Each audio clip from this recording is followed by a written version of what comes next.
ओम उमापते नमः। आप सभी को महाशिवरात्रि पर्व की ढेर सारी शुभकामनाएं। मैं हूँ राधिका और आप सभी का हमारे YouTube चैनल व्रत कथा विधि पर बहुत बहुत स्वागत है। आज के इस शुभ अवसर पर आप सुनेंगे महाशिवरात्रि व्रत कथा।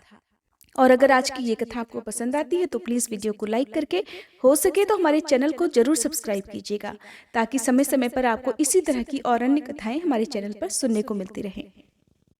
पौराणिक कथा के अनुसार एक बार चित्रभानु नामक एक शिकारी था। पशुओं की हत्या करके वह अपने परिवार को पालता था। एक बार वह एक साहूकार का ऋणी बन गया, लेकिन ऋण समय पर ना चुका सकने पर क्रोधित साहूकार ने उसको शिव मठ में बंदी बना लिया। जिस दिन बंदी बनाया, संयोग से उस दिन शिवरात्रि थी। बंदी रहते हुए वह शिकारी मठ में शिव संबंधी धार्मिक बातें सुनता रहा। वहीं पर उसने शिवरात्रि व्रत की कथा भी सुनी। संध्या होने पर साहूकार ने उसे बुलाया और ऋण चुकाने के लिए पूछा। तब शिकारी ने अगले दिन सारा ऋण चुका देने का वचन दिया। साहूकार ने उसकी बात मान ली और उसे छोड़ दिया। शिकारी जंगल में शिकार करने के लिए निकला, लेकिन दिन भर बंदी गृह में रहने के कारण वह भूख और प्यास से अति व्याकुल था। सूर्यास्त होने पर वह एक जलाशय के पास गया और वहीं घाट के किनारे एक पेड़ पर थोड़ा सा जल पीने के लिए लेकर चढ़ गया, क्योंकि उसे पूरा विश्वास था, उम्मीद थी कि कोई ना कोई जानवर अपनी प्यास बुझाने के लिए यहाँ जरूर आएगा। जिस पेड़ पर वह चढ़ा वह बेलपत्र का पेड़ था और उसी पेड़ के नीचे शिवलिंग भी था, जो कि उस समय सूखे बेलपत्रों से ढके होने के कारण दिखाई नहीं दे रहा था। शिकारी को भी इस बात का पता नहीं चला। वो भूख और प्यास से थका हुआ था तो उसी मचान पर बैठ गया। मचान बनाते समय उसने जो टहनियां तोड़ी वो संयोग से शिवलिंग पर जाकर गिर गई। इस प्रकार दिन भर भूखे प्यासे शिकारी का व्रत भी हो गया और शिवलिंग पर अनायास ही उससे बेलपत्र भी चढ़ गए। एक पहर रात बीत जाने पर एक गर्भिणी हिरनी तालाब पर पानी पीने पहुंची। शिकारी ने धनुष पर तीर चढ़ाकर जैसे ही उसकी प्रत्यंचा खींची कि उसके हाथ के धक्के से कुछ पत्ते और थोड़े से जल की कुछ बूंदें भी नीचे शिवलिंग पर गिर गईं और अनजाने में ही शिकारी के पहले पहर की पूजा भी हो गई। वह गर्भिणी हिरनी कहने लगी कि हे शिकारी, मैं गर्भिणी हूँ, शीघ्र ही बच्चे को जन्म देने वाली हूँ। तुम एक साथ दो जीवों की हत्या करोगे जो बिल्कुल ठीक नहीं है। मैं बच्चे को जन्म देकर जल्दी ही तुम्हारे सामने आ जाऊंगी, तब तुम मुझे मार लेना। सुनकर शिकारी को उस पर दया आ गई और उसने अपने धनुष की प्रत्यंचा ढीली कर दी। देखते ही देखते वह हिरनी जंगली झाड़ियों में गायब हो गई। कुछ ही देर बाद एक और हिरनी उधर से आ निकली। शिकारी की प्रसन्नता का ठिकाना नहीं रहा। पास आने पर उसने फिर से धनुष पर अपना बाण चढ़ाया।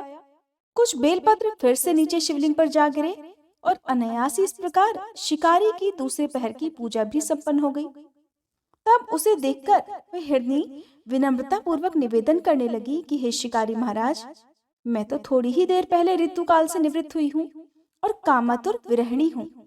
अपने प्रिय की खोज में भटक रही हूँ। मैं अपने पति से मिलकर जल्दी ही तुम्हारे पास आ जाऊंगी। कृपया तुम मेरा विश्वास करो, तब तुम मुझे मार लेना। सुनकर शिकारी को उस पर भी दया आ गई और उससे जल्दी आना कहकर उसे जाने दिया। दो बार शिकार खोकर अब यह शिकारी चिंता में पड़ गया। रात का आखिरी पहर बीत रहा था। तभी एक दूसरी हिरनी अपने बच्चों के साथ उधर से निकली। वैसे ही वह अपने बच्चों के साथ घाट पर पानी पीने के लिए आई कि शिकारी ने फिर से अपने धनुष पर तीर चढ़ा दिया।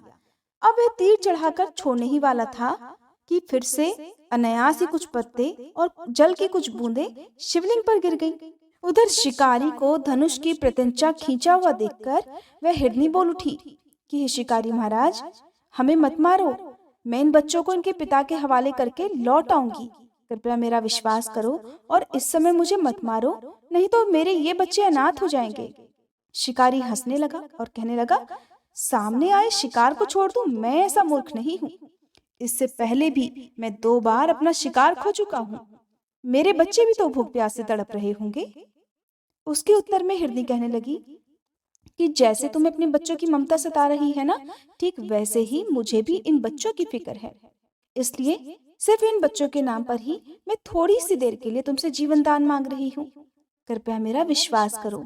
मैं इन्हें इनके पिता के पास छोड़कर जल्दी वापस आ जाऊंगी। हिरनी का दीन स्वर सुनकर शिकारी को उस पर भी दया आ गई और उससे भी जल्दी आना कहकर उसे भी छोड़ दिया। इधर शिकार के अभाव में बेल वृक्ष पर बैठा शिकारी बेलपत्र तोड़ तोड़कर क्रोध में नीचे फेंकता जा रहा था। अनजाने में उससे तीसरे पहर की पूजा भी स्वतः ही संपन्न हो गई। अब सुबह होने को हुई तो एक हष्ट पुष्ट हिरन उसी रास्ते पर आया। अब तो शिकारी ने सोच लिया कि इसका शिकार तो वह अवश्य करेगा, इसे किसी भी प्रकार वह जाने नहीं देगा। इधर शिकारी की तनी प्रत्यंचा देखकर वह हिरन समझ गया कि ये शिकारी मुझे जरूर मार डालेगा। फिर भी उसने विनती करते हुए कहा कि भाई, अगर तुमने मुझसे पहले आने वाली 3 हिरनियों और उनके साथ छोटे छोटे बच्चों को भी मार डाला है, तब तो तुम मुझे मारने में भी बिल्कुल देर मत करो, ताकि मुझे उनके वियोग में एक क्षण भी दुख न सहना पड़े, क्योंकि मैं उन हिरनियों का पति हूँ। और अगर तुमने उन्हें जीवन दान दिया है तो मुझे भी कुछ क्षण का जीवन देने की कृपा करो। मैं वचन देता हूँ कि उन सब से मिलकर मैं जल्दी ही तुम्हारे सामने उपस्थित हो जाऊंगा। हिरन की बात सुनकर शिकारी ने सारी बातें उस हिरन को सुना दी।